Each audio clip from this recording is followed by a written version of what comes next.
दोस्तों ये कहानी एक ऐसे आदमी के ऊपर आधारित है जो कि इतना घटिया और नीच होता है कि वो पैसों के लिए अपने परिवार तक को बेच देता है। तो कहानी शुरू होती है और हम एक बहुत बड़े परिवार को देखते हैं। इस परिवार का मुखिया होता है कल्लू काणा और इस परिवार में टोटल 36 लोग रहते थे। अब इतने लोग होने के बावजूद भी ये लोग एक ही घर में रहते थे और गरीबी के चलते इन्हें काफी परेशानियों का सामना करना पड़ता था। इन लोगों के अंदर शर्म नाम की कोई चीज नहीं थी और औरतें तो सबके सामने अपने कपड़े तक बदल लिया करती थी। साथ ही हमें ये भी पता चलता है कि कुछ सालों पहले कल्लू काणे ने जंग में अपनी एक आंख गंवा दी थी, इसलिए इंश्योरेंस कंपनी से उसे ढेर सारे पैसे मिले थे। लेकिन कल्लू काणा एक नंबर का कंजूस आदमी था, इसलिए उसने अपनी फैमिली में किसी को भी कोई पैसा नहीं दिया और वो भी बाकियों की तरह इस घर में काफी परेशानियों के साथ रहता था। इसके साथ ही कल्लू काणे को हमेशा डर लगा रहता था कि उसके पैसे कोई चुरा लेगा, इसलिए वो हमेशा अपने साथ एक बंदूक रखकर सोता था। ये सब देखकर हमें पता चलता है कि कल्लू काणा कितना कंजूस है और वो अपना पैसा किसी को नहीं देना चाहता। अब इतना छोटा घर होने की वजह से घर में सिर्फ एक ही बाथरूम था और इसी बाथरूम में कल्लू काणा हमेशा बैठकर दारू पीता रहता था, जिस वजह से घर के सभी लोग उससे बहुत परेशान रहते थे। इसके बाद हम कल्लू की छोटी बेटी मारिया को देखते हैं जो कि लोगों के घर पे कपड़े धोने का काम करती थी। साथ ही वो अपनी फैमिली के बच्चों को भी संभालती थी और वो बच्चे कहीं भाग ना जाएं, इसलिए वो उन्हें एक शेड में बंद कर देती थी। कुछ देर बाद कल्लू काणे के पास उसका पोता आता है जो कि उसे उसकी शराब लाने के लिए पैसे मांगता है, लेकिन कल्लू काणा उसे मारकर भगा देता है। आगे हम देखते हैं कि ये लोग जिस एरिया में रहते थे वहाँ के हालात बहुत ज्यादा खराब थे। यहाँ के ज्यादातर लोग चोरी कर ही अपना गुजारा करते थे और गुंडागर्दी और मारपीट करना यहाँ पर बहुत आम बात हो चुकी थी। यहाँ तक कि कोई उन्हें ऐसा करने से रोकने वाला भी नहीं था। आगे हम कल्लू काणे की बड़ी बेटी शर्मीली शबनम को देखते हैं जो कि बहुत ज्यादा खूबसूरत थी और वो पैसा कमाने के लिए टांगे उठाने का काम करती थी। फिर एक दिन जब वो अपने काम पर जा रही थी तभी उसे मारिया मिलती है। वो उसे पूछती है कि तुम ये सब क्यों करती हो जबकि तुम इससे अच्छा और इज्जतदार काम कर सकती हो। अब ये सुनकर शर्मीली शबनम कहती है कि मुझे इस काम के बहुत पैसे मिलते हैं और ये काम दुनिया का सबसे आसान काम है, बस टांगे उठाओ और अंदर लेते जाओ और इस दुनिया में ऐसा कोई दूसरा काम है ही नहीं जिससे मैं इतने पैसे कमा सकूं। जो कहकर वो वहाँ से चली जाती है। वहीं घर के बाहर हम कल्लू काणे को देखते हैं जो कि एक जगह पर बैठकर शराब पी रहा था और साथ ही वहाँ से आने जाने वाली औरतों को भी छेड़ रहा था। दरअसल उसका ये रोज का काम बन चुका था और मोहल्ले की औरतें भी उससे बहुत परेशान हो चुकी थीं। इसी दौरान उसके मोहल्ले में एक गाड़ी आती है जो कि राशन का सामान बेच रही थी। अब ये देखकर कल्लू काणा जल्दी से अपने घर पर आता है और अपनी पत्नी से लड़ने लगता है। वो उसे कहता है कि भीसड़ी की तूने मेरे पैसों का राशन खरीद लिया, जिस पर उसकी पत्नी कहती है कि मैंने तुम्हारे पैसों को हाथ तक नहीं लगाया। लेकिन कल्लू काणे को अपनी पत्नी पर विश्वास नहीं होता और वो उसे दबोचकर मारने लगता है। थोड़ी देर बाद उसके पास उसका बड़ा बेटा आता है और उससे पैसे मांगने लगता है क्योंकि वो अपना एक बिजनेस खोलना चाहता था। लेकिन कल्लू काणा उसे कोई पैसा नहीं देता और शराब पीने लगता है। इसके बाद वो एक कपड़े से अपनी बूढ़ी माँ का चेहरा ढक देता है और इसी दौरान वो अपने पैसों को छुपा देता है। दरअसल उसने ऐसा इसलिए किया था ताकि उसकी माँ को पता न चले कि उसने पैसे कहाँ पर छुपाए हैं। इसके बाद हम कल्लू काणे के एक और बेटे को देखते हैं जो कि लड़की बनकर लोगों से पैसे लूटने का काम करता था। फिर एक दिन जब वो अपना काम करके वापस अपने घर पर आता है तभी वो अपनी भाभी जिसका नाम शीला था उसके करीब आने लगता है। वहीं बाहर खड़ा कल्लू काणा भी ये सब देख रहा था और उसे पता चल जाता है कि इन दोनों भाभी देवर का आपस में चक्कर चल रहा है। आगे भाभी को 3-4 झटके देकर उसका बेटा वहाँ से चला जाता है, लेकिन उस वक्त कल्लू काणा उसे कुछ नहीं कहता।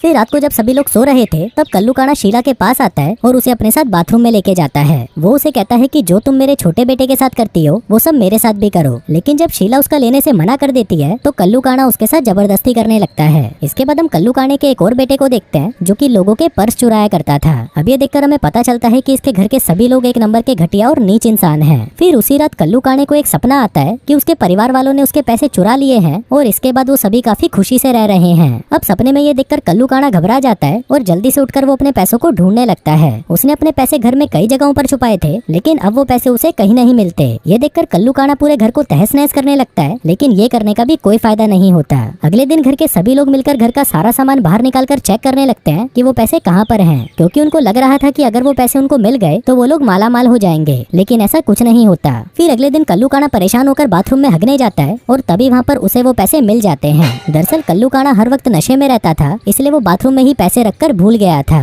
अब ये चीज घर के बाकी लोग भी देख रहे थे, जिसके बाद वो सभी मिलकर अपने एक भाई को कुत्ते की तरह मारते हैं क्योंकि उसी ने ही कहा था कि बाथरूम में कुछ नहीं है। अब ऐसे ही कुछ दिन बीत जाते हैं और एक दिन कल्लू काणे के घर पर एक लेटर आता है जिसके अंदर उसकी माँ के पेंशन के बारे में लिखा था।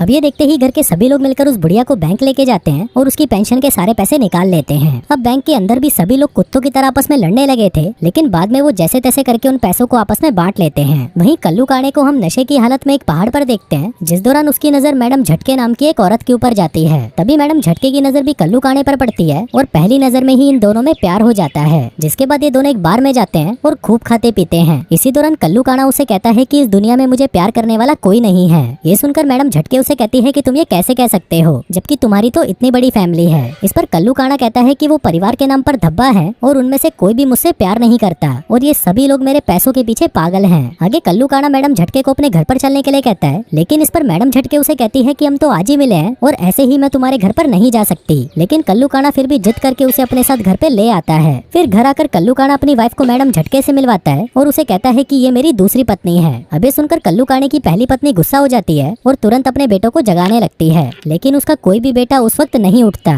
फिर एक दिन कल्लू काने का एक बेटा मैडम झटके को दबोच लेता है और उसे खोपचे में ले जाकर झटके देने लगता है, लेकिन वहीं कल्लू काने को इस बात का पता नहीं चलता। आगे हम देखते हैं कि मैडम झटके भी कल्लू काने के साथ उसके घर पर रहने लगी थी और उसके और कल्लू काने के बीच में प्यार और भी ज्यादा बढ़ गया था। इसी के चलते कल्लू काना अपनी पहली पत्नी को भी भूल गया था, जिस वजह से उसकी पहली पत्नी उससे गुस्सा हो जाती है और उन दोनों को अलग करवाने के लिए वो उन पर काला जादू भी करवाती है। अब जैसे जैसे दिन गुजरते हैं कल्लू काने की पूरी फैमिली उससे गुस्सा होने लगती है, क्योंकि वो अपनी पत्नी को धोखा दे रहा था और दूसरी तरफ मैडम झटके पर वो सारे पैसे उड़ाता जा रहा था। और अगर वो ये सब ऐसे ही करता रहा तो कल्लू काने के पैसे जल्दी ही खत्म हो जाएंगे। इसलिए उसके परिवार के सभी लोग मिलकर ये डिसाइड करते हैं कि अब वो कल्लू काने को मार डालेंगे। वहीं दूसरी तरफ कल्लू काना और मैडम झटके शादी करने का प्लान बना रहे थे और फिर एक दिन कल्लू काना अपने पूरे परिवार को लेकर मैडम झटके से शादी करने के लिए चर्च पहुंच जाता है। आगे ये दोनों शादी कर लेते हैं और शादी के बाद कल्लू काना अपनी फैमिली को एक बड़ी सी पार्टी देता है। वहीं जब कल्लू काना खाना खा रहा था तभी उसे पता चलता है कि उसके परिवार वालों ने उसके खाने में जहर मिला दिया है और उस खाने को खाते ही कल्लू काने की हालत खराब होने लगती है।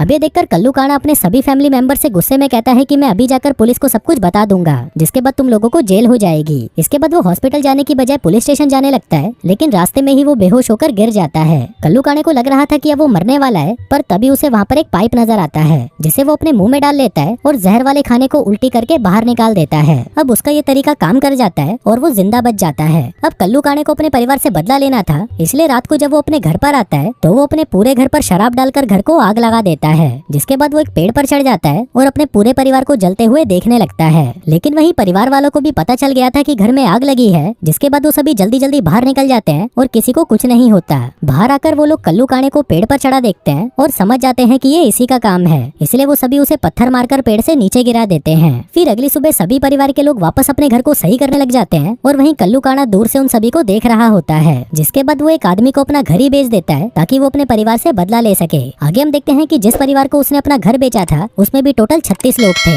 आगे जब वो आदमी अपने परिवार के साथ कल्लू काने के घर पर रहने के लिए जाता है तो कल्लू काने की पत्नी उस घर को खाली करने से मना कर देती है, जिसके चलते इन दोनों परिवारों में लड़ाई हो जाती है। वहीं दूसरी तरफ जो पैसे कल्लू काने को घर बेचकर मिले थे उससे वो एक कार खरीदता है और फिर मैडम झटके के साथ वो उस कार को लेकर अपने घर में घुसा देता है, जिससे वो बचा कुचा घर भी पूरी तरह टूट जाता है। अब यहाँ से सीन शिफ्ट होता है और कुछ दिनों बाद हम देखते हैं कि सभी लोगों ने मिलकर उस घर को फिर से ठीक कर लिया है और अब कल्लू काने के साथ वो भी आदमी रह रहा है जिसने उससे उसका घर खरीदा था। लेकिन वहीं कल्लू काने को डर था कि अभी भी कोई उसके पैसे चुरा सकता है, इसलिए वो अपने पैसों को अपने हाथ में लगे प्लास्टर में छुपा देता है। इसके बाद हम कल्लू काने की छोटी बेटी मारिया को देखते हैं, जो कि अपनी बड़ी बहन की बात सुनकर कॉलगर्ल बन जाती है और जल्दी ही प्रेग्नेंट भी हो जाती है। और दोस्तों इसी के साथ ही ये कहानी यहीं खत्म हो जाती है।